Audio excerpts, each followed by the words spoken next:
انسانوں میں نیکی کے بڑے مختلف بلکہ متضاد تصورات جو ہیں وہ پائے جاتے ہیں۔ پہلی بات تو بڑی اہم یہ ہے کہ برے سے برا آدمی بھی نیکی کے کسی نہ کسی کام کو سر انجام دے کر اپنے ضمیر کو مطمئن کرتا ہے۔ میں ڈاکہ تو ڈالتا ہوں لیکن بیواؤں اور غریبوں کی مدد بھی تو کرتا ہوں اپنے علاقے کی۔ میں فلاں کام تو کرتا ہوں لیکن فلاں مزار پر جا کر میں نے چادر بھی تو چڑھائی ہے، وہاں دیگ بھی تو پیش کی ہے۔ اس کی وجہ کیا ہے؟ ابھی جس چیز کا ذکر ہو رہا تھا، ضمیر، کانشنس، یہ انسان کی باطنی شخصیت کا ایک بہت اہم جز ہے۔ ضمیر کا لفظ اس معنی میں قرآن میں نہیں آیا، لیکن قرآنی اصطلاح ہے نفس لوامہ، وہ نفس جو اندر سے ملامت کرتا ہے۔ دیکھو تم نے جھوٹ بولا، تمہیں جھوٹ نہیں بولنا چاہیے تھا۔ کسی اور نے ملامت کی یا نہیں کی، تمہارے اندر کوئی شے ہے جو ملامت کر رہے ہے۔ دیکھو تم نے فلاں شخص کا دل توڑ دیا، یہ اچھا کام نہیں کیا۔ یہ ہے لوامہ جس کی قسم کھائی گئی، لا اقسم بیوم القیامت ولا اقسم بالنفس اللوامہ۔ یہ نفس لوامہ ہر انسان میں ہے، اور جیسے ہمارے ظاہری وجود کے تقاضے ہیں، بھوک لگتی ہے، پیاس لگتی ہے، اسے کپڑے کی ضرورت ہے موسمی اثرات سے بچاؤ کے لیے، یہ جو مانوی شخصیت ہماری اندر ہے یہ بھی کچھ ڈیمانڈ کرتی ہے،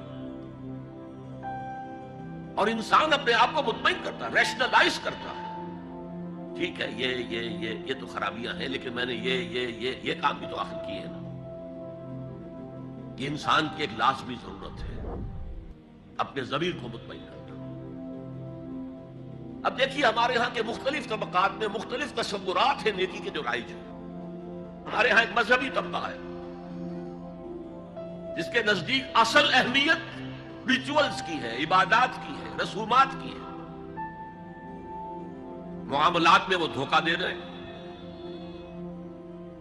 سودا کر کے پھر گئے، ان کے دلوں میں نرمی نہیں ہے، سائلوں کو دھتکارتے ہیں، لیکن ایک اعتبار سے بہت نیک ہے، سودی کاروبار کرتے ہیں۔ ٹھیک ہے بھائی، میں سودی کاروبار تو کرتا ہوں، میں نے مسجد میں تو بنوائی ہے، میں نے مسجد میں جھاڑ بھی تو لگوا دیا ہے، میں نے مسجد میں قالین بھی تو بچھوایا ہے۔ تو نیکی کا ایک تصور یہ ہے ہمارے یہاں۔ اس کے بالکل برعکس ایک تصور ہے جدید تعلیم یافتہ طبقات کا تصور۔ آپ نے بارہا سنا ہوگا گفتگو، بھائی اصل نیکی یہ ہے کہ کوئی کسی کو دھوکہ نہ دے، جھوٹ نہ بولے، وعدہ پورا کرے، اپنا فرض صحیح طور سے ادا کرے، کہیں ملازم ہے تو اپنے فرائض صحیح طور سے ادا کرے۔ باقی رہ گئی نماز روزہ، یہ تو انفرادی باتیں ہیں، یہ کوئی کرتا ہے تو اپنے لیے، نہیں کرتا ہے تو کوئی بات نہیں۔ یہ دونوں ایک دوسرے کے بالکل برعکس تصورات ہیں، اور یہ ہمارے معاشرے میں جدید تعلیم یافتہ طبقات کا تصور نیکی اور ہمارے قدیم علماء اور ان کے زیر اثر جو عوام ہیں ان کے تصور نیکی میں یہ زمین و آسمان کا فرق ہے۔ آپ کو معلوم ہے کہ اپنی جسم فروش عورتیں جو ہیں وہ بھی نیکی کا کوئی نہ کوئی کام کرتی ہیں۔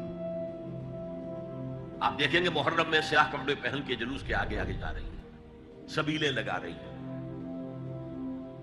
مختلف مزاروں میں جب عرس ہوتا ہے وہاں جاتی ہیں، دھمال کھیلتی ہیں، وہی سیاہ کپڑے پہن کے، وہ بھی اپنے آپ کو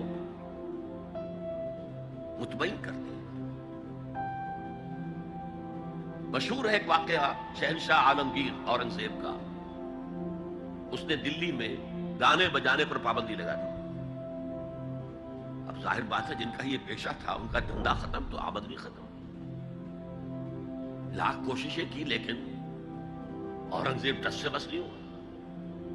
تو انہوں نے ایک عجیب ترکیب کی،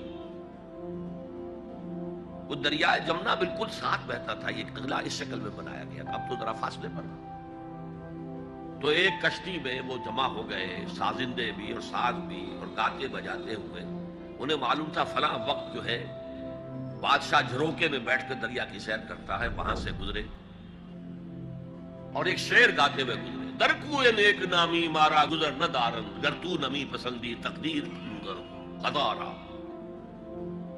در کوئے نیک نامی، یہ نیکی جو ہے اس کے کوچے میں ہمارا گزر ہی نہیں ہے۔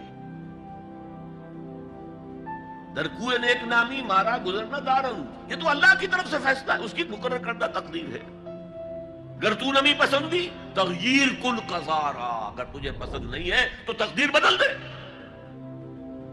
تو بادشاہ ہنس پڑا اور اس نے کہا کہ ٹھیک ہے بھائی، گانے بجانے کی حد تک تمہیں اجازت ہے۔ تو ہر ایک طبقے کا اپنا ایک تصور ہے نیکی کا۔ جیسے میں نے پہلے عرض کیا، بڑے بڑے ڈاکو جو ہے وہ اپنے علاقے کے بیواؤں یتیموں کی سرپرستی کرتے ہیں، ویسے نہایت درندگی، سفاکی، انسانی جان کی کوئی حیثیت ہی نہیں۔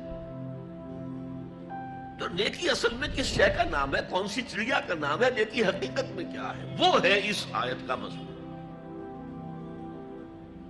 میں مثال دیا کرتا ہوں، ایک عام قصہ ہے کہ کسی گاؤں میں پہلی مرتبہ ہاتھی آیا۔ اب وہاں نابینا لوگ جو تھے انہیں بھی پتہ چلا ایک عجیب جانور آیا ہے۔ وہ آئے اور کسی نے اس کی ٹانگ کو ٹٹولا، اس نے کہا ہاتھی ایک ستون کے مانند ہے۔ کسی کا اس کے کان کے اوپر ہاتھ پڑا، اس نے کہا چھاج کے مانند ہے وہ۔ کسی نے پیٹ کو ٹٹولا، بہت بڑا ڈھول ہے وہ۔ بالکل یہی معاملہ ہے نیکی کے تصور کے بارے میں۔ اڑائے کچھ ورق لالے نے، کچھ نرگس نے، کچھ گل نے، چمن میں ہر طرف بکھری ہوئی ہے داستان میری۔ کسی نے نیکی کا ایک حصہ لے لیا، کسی نے دوسرا لے لیا، کسی نے تیسرا لے لیا۔